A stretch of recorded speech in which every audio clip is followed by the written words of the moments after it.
Hey everyone, Tony George, Hump Day Update. Let's get after it. March Madness started last night officially with the NCAA and NIT tournaments, and we managed a 2-0 night out of the gate and banked a 6-unit top play. Uh, by the way, North Carolina showed up ready to play when everybody kicked them to the curb, didn't they? Wow. There's another one tonight in that same scenario, Texas. We'll talk about that in a minute. Why not? We'll just talk about the Texas Xavier game, and we'll talk about this UAB and St. Joe's game. We have another top play tonight on a 3-pack. Doc Sports will tell you how to get it, and how to get it for free, and how to get a chunk of change off the March Madness package. After the free play, our free play last night, A10 Conference, Atlantic 10 Conference, just like St. Joe's is. Well, that free play got its butt whipped. Wow. Did not see that coming. As a matter of fact, last night in the NIT, there were some dogs that were not only barking, they bit outright. Road dogs, which is rare in this tournament. That being said, I think there's going to be some more dogs barking tonight. And I think a dog that's going to bark a little bit, catching 5.5, is UAB, the Blazers. I like this team. Both these teams are high-scoring teams. The total's 159 for a reason. There's going to be a lot of points scored. One thing I like about UAB, they have a huge rebound advantage here. I'm going to go with UAB tonight in that rebounding advantage. I was looking at some numbers here. But I'll just share with you. But UAB is their offense. They are third in the country at field goal attempts. They get up and down the floor. They're also fifth in the country in field goal attempts made. They don't shoot the three well, but they're efficient on offense. And they have a better offense than what St. Joe's has.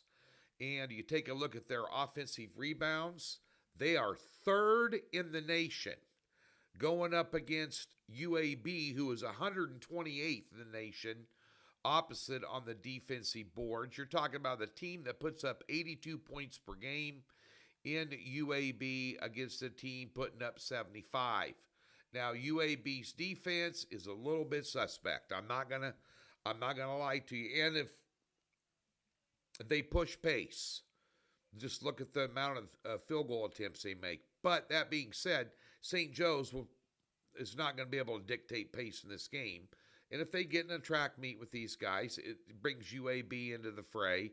I'll take the 5.5 with UAB tonight. Also, that Texas Xavier game up to 3 now. Texas catching 3.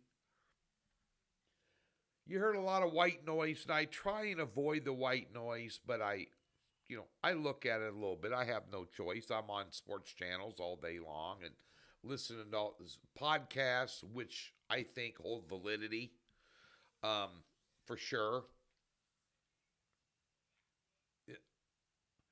North Carolina got disrespected a lot. And they put up 95 points last night in a blowout against a team that the entire universe was taken.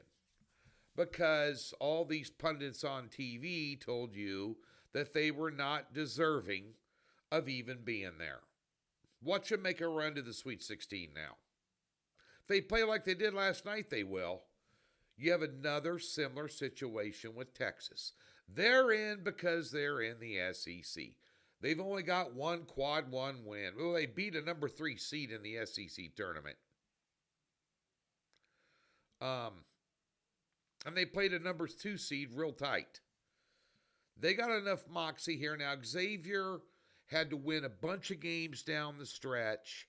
And really the only significant win they had during that stretch was beating Creighton in their own house. I'm not sold on Xavier. I know Sean Miller is a good coach.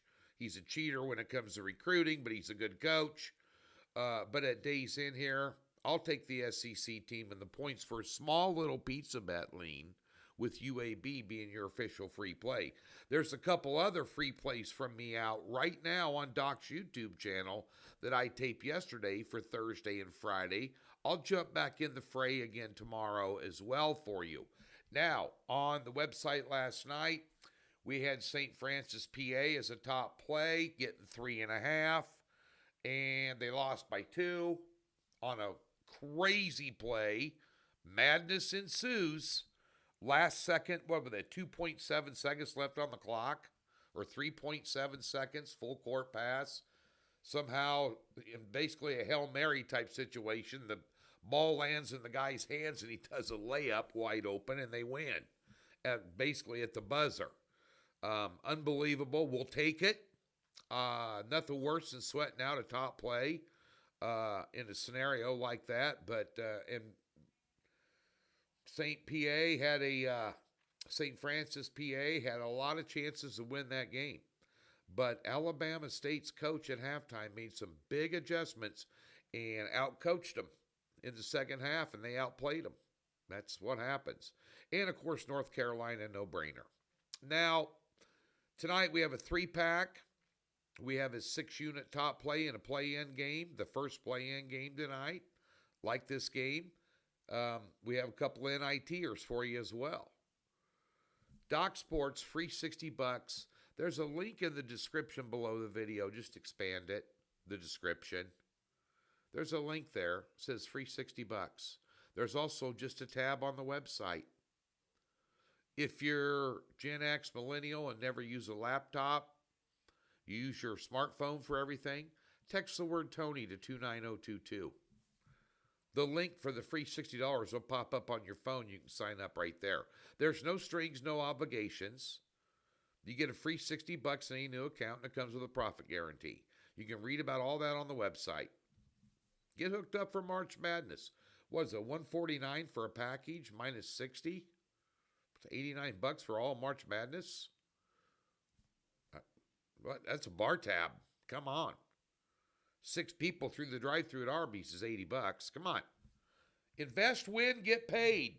4-unit NBA totals play. 2-pack in NBA props, 7-unit card. Rare losing day yesterday with props. Bounce back today with a 2-0 sweep. We'll have a 6-unit top play on Thursday and a 7-unit top play on Friday. All of our picks for March Madness, Thursday and Friday, round 1, will be out, ready to go. I've already got mine written up, just monitoring the lines right now. They'll be out each morning at 8:30 a.m. Pacific. Doc Sports, that's where you need to be.